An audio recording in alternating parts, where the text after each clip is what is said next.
Each October this month is dedicated to respect life. This is a theme that the Archbishops of the United States initiated almost 40 years ago, encouraging us to be very strong in our respect for each and every human life. And we know that life is very, very precious, is very, very precious to the Lord and is precious to us. And yet we also know that so often there is not respect for human life. Pope Francis has reminded us that we live in a throwaway culture. It's a consumer, use and discard. And so often that even happens with people. And so we are really called to reflect upon that beautiful gift of each and every human person. And those things that are negative, those things that are destructive to human life are things that we should be speaking against and working against in order to promote a better attitude, a culture of life rather than a culture of death. And that goes all the way from respect for the unborn to respect for the dying, and at all points in between. And it is a challenge for us to really embody within our lives that gospel of life, that accepting and cherishing life, of respecting each human being, certainly as created in the image and likeness of God and reflective of God's very being.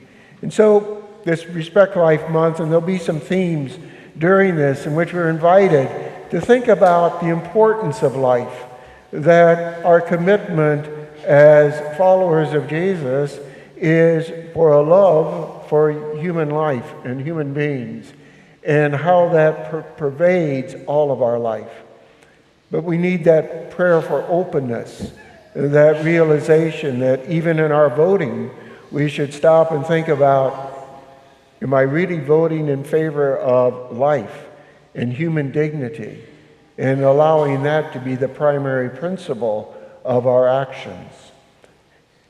This evening, as I mentioned at the beginning, in the readings, we are invited to reflect upon that virtue of faith, that call to fidelity. Faith is living faithfully with the Lord, but it's having those proper attitudes in our relationship with God as well. Faith has some different connotations to it. In the second reading today, St. Paul is referring to the faith in terms of what we believe. What we believe about God is very important. What we believe about our own human life is very important. And so faith is fundamentally that call to accept what God has revealed to us on the authority of God revealing it. That's the definition of faith that I learned as a grade school student, was to truly believe on the authority of what God has revealed and to accept that. And so therefore it has to do with what we believe. But more importantly, it's in whom do we believe? Do we truly believe in God?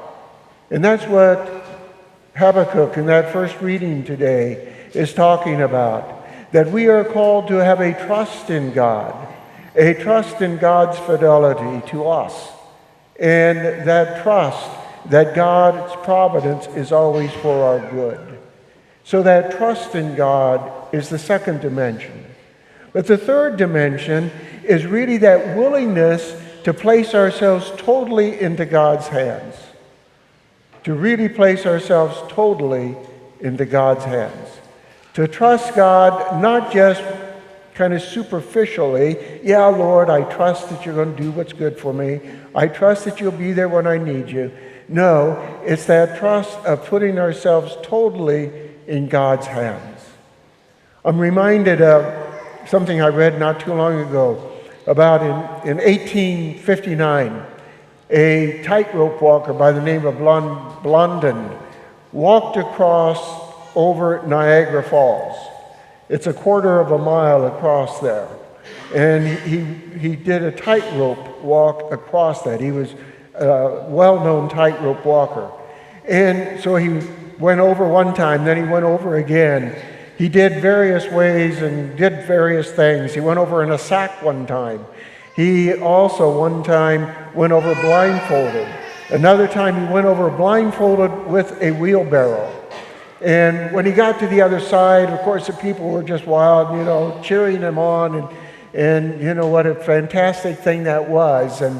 And Blondin looked at the crowd and he said, "Do you think that I could take this wheelbarrow and blind it and put someone in the wheelbarrow and put them across there as well?" They said, "Oh, yeah. They yelled out all behind it. And he said, "Who of you wants to get in?" And of course, no one got in. But I think that's what God kind of says to us. Who of us wants to get in and trust totally? Who of us wants to truly put our absolute confidence in God? Not just our recognition of our need for God sometimes and trusting God's going to come through for us, but truly put ourselves fully into God's hands. That journey of faith is a lifetime journey. And probably we really don't put ourselves fully in the wheelbarrow until we die, until we let loose of everything else, in which we can tend to put our trust, our confidence. We are invited to really put ourselves into God's wheelbarrow with that trust and with that confidence of His love. His love for each and every one of us is infinite. His love invites in us certainly belief about what He has revealed, invites us to trust in His providence and His care for us. But it also calls us to trust Him fully with the gift of our life, with the gift of who we are, not only for now, but for all eternity.